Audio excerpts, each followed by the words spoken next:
Our brains are quick to accept suggestions, especially when we are young. When it is suggested or inferred that we are not doing well in our studies, our brains can and often do take that to mean we are inherently that way. This belief then often extends to other areas beyond education. It is a perfect formula for preventing or limiting the development of personal confidence. Those beliefs then likely stay with us throughout our lives and then limit further development. Our system has effectively prevented individuals from being able to contribute in these areas associated with these beliefs. Why is it we allow the system to do this? We have 8 billion minds on Earth. Nearly all are capable of easily contributing on a magnitude 100, 1,000, or higher times than what they do contribute. The most noteworthy of our citizens may contribute on a level 1 million or more times greater than others. Elon Musk comes to mind. No one's natural capacity is 1 million times greater than most of the population. We all should approach or exceed the levels of our greatest contributors. Some may suggest that most students are incapable of learning beyond basic concepts, but those who were considered poor students too often prove that they can be exceptional for this to be accurate. This is usually the result when given the right support from teachers, parents, mentors, other motivators, or perspectives. A student with a loving, supportive upbringing who has been strongly taught the educational fundamentals can easily be taught by anyone.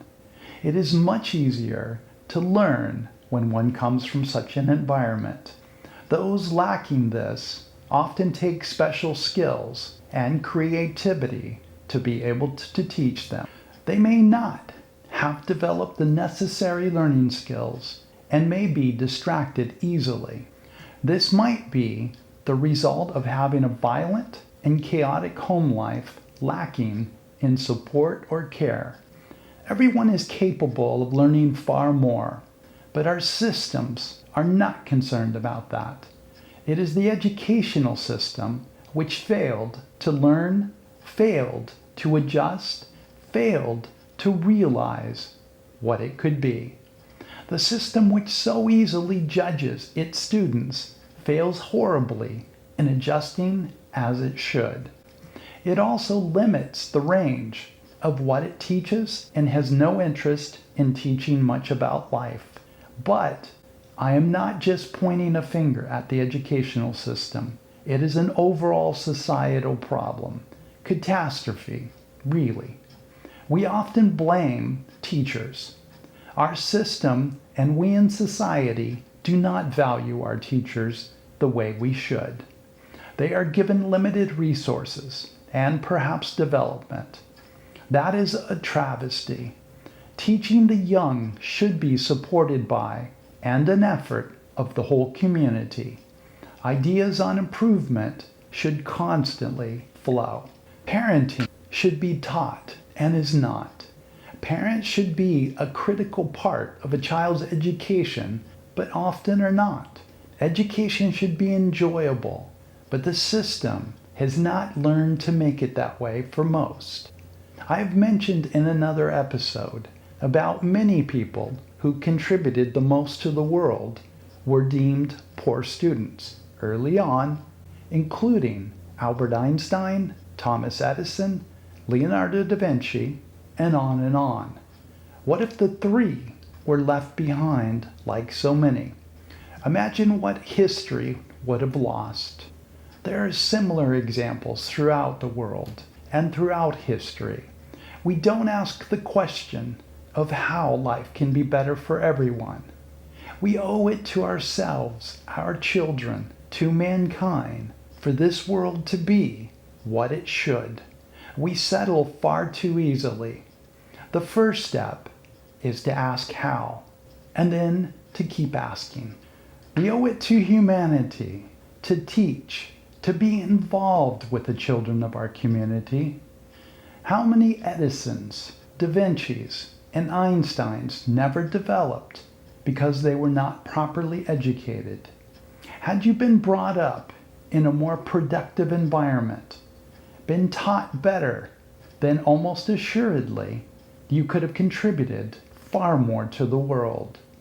According to the World Bank Group, the U.S. is 66th in all countries on the percentage of GDP we spend on education, right between the African country of Togo and the South Pacific country of Nauru.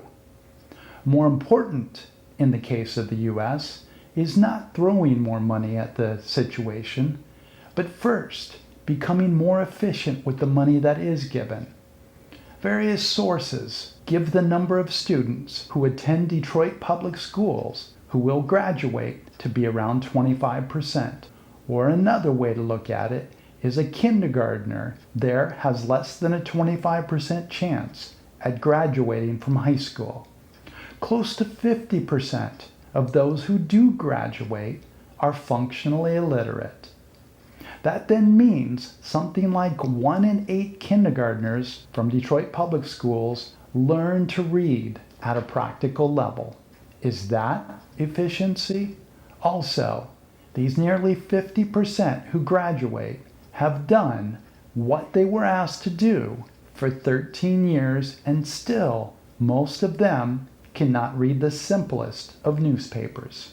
I've not done the research, but I can imagine quite a number of other inner cities and many rural area school districts have similar statistics. This is not entirely the school district's fault, as the communities are often a disaster, heavy with poverty and violence. It needs to be a societal effort to change that. This is the responsibility of us all. Imagine if everyone were working toward your or your children's quality of life. This is what would happen if we changed the viewpoint of our students. If we took them from a selfish philosophical perspective and instead had them view the purpose of life as twofold. One, to come as close to their potential as possible, and two, to contribute to humanity. Please support the channel by pressing the subscribe and like buttons and by telling others about the channel. Thank you so much for watching. See you in the next episode.